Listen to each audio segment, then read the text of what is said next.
732 AD, one battle, one man called the Hammer, and the future of Europe hung in the balance. There are battles that decide kings, and there are battles that decide empires, but in 732 AD, there came a battle that decided something even greater: the future of a civilization. This was the Battle of Tours, the clash that changed Europe forever. But why was this battle so important? What was really at stake on that cold autumn field? To answer that, we must go back to a time when an empire seemed unstoppable and only one unlikely man stood in its way.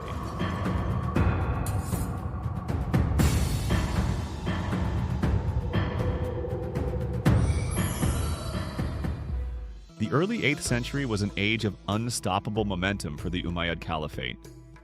In less than a century, Islam had spread from the deserts of Arabia, across North Africa, into Spain, and now pressed into the very heart of Europe. Cities fell like dominoes. Entire kingdoms collapsed before the tide.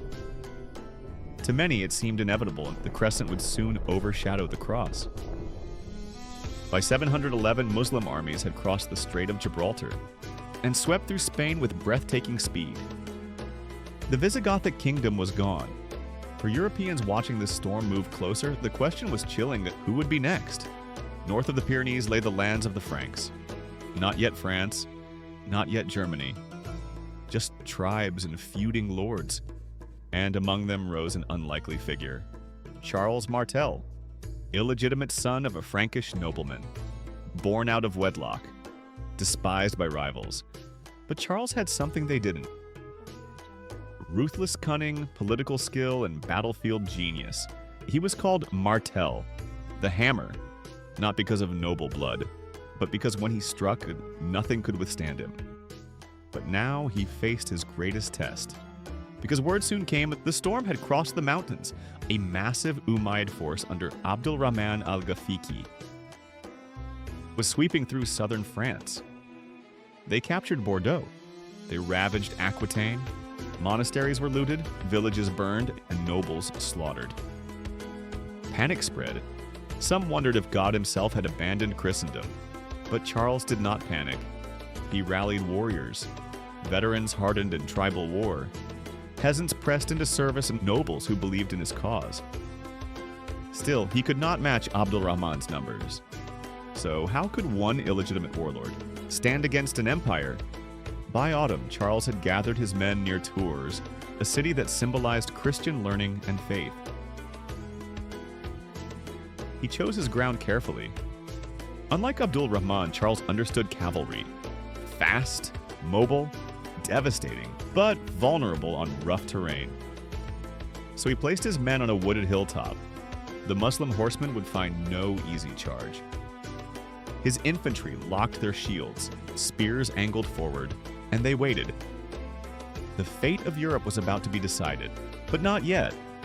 First came days of silence. For a week, the two armies stared at each other across the valley. The Umayyad host, perhaps 40,000 strong, stretched across the plains, their horses restless, their banners fluttering. The Franks, far fewer, stood on the hill, shield locked to shield, spears bristling. Abdul Rahman hesitated. He wanted Charles to descend into the open where cavalry could dominate. But Charles refused. Each dawn, more reinforcements joined him. Every day, his line grew stronger, and so the stalemate dragged on, until Abdul Rahman made a fateful decision that would unleash chaos. At last, the order was given. The cavalry advanced. The ground shook beneath thousands of hooves. Dust rose in thick clouds. Swords flashed, lances leveled. The thunder of war rolled across the plain. From a distance, it looked unstoppable, but on the hill, the shield wall waited. Charles Martel rode the line, his voice carrying, "Hold your ground. Stand firm, for your families, your faith, for all of Europe." The first collision was brutal. Iron slammed into wood. Horses impaled on spears, men crushed and screaming. The line bent, but it did not break. Again the cavalry charged. Again the Franks held. But how long could they endure wave after wave of the greatest cavalry in the world? the battlefield became a nightmare. Dust, screams, and blood filled the air. Shields splintered, spears snapped, bodies piled on the slope. Charles Martel never stopped riding behind his men. Stand firm! Every moment you hold, you save Christendom. Wave after wave crashed against the wall, and still it stood. By midday, the field was littered with corpses. The Franks were battered, exhausted, but unbroken. And as the sun dipped lower, something unexpected began to stir. A rumor spread through the Umayyad ranks. Their camp far behind the lines was under attack. The baggage train, filled with plunder and supplies, that was said to be in danger. For soldiers who had marched across continents, that treasure was everything. Panic rippled through the cavalry. Some broke away, others hesitated. The line wavered. Charles saw it, and he struck like the hammer he was. The Franks surged downhill, axes and swords cutting into the gaps. The tide of battle had shifted, but the storm was not yet broken. That would come with one man's death. Abdul Rahman rode desperately among his men. Stand fast! Remember God! Hold the line, he shouted. But in the chaos, he became a target. Whether struck by axe, pierced by spear, or slain in retreat, one thing is certain: Abdul Rahman was killed, and with him, the spine of the Umayyad army snapped. Confusion turned to despair. Despair to rout. The mighty host broke and fled. The storm had finally shattered. When night fell, silence blanketed the valley. The Umayyad army was gone. Their commander lay among the dead.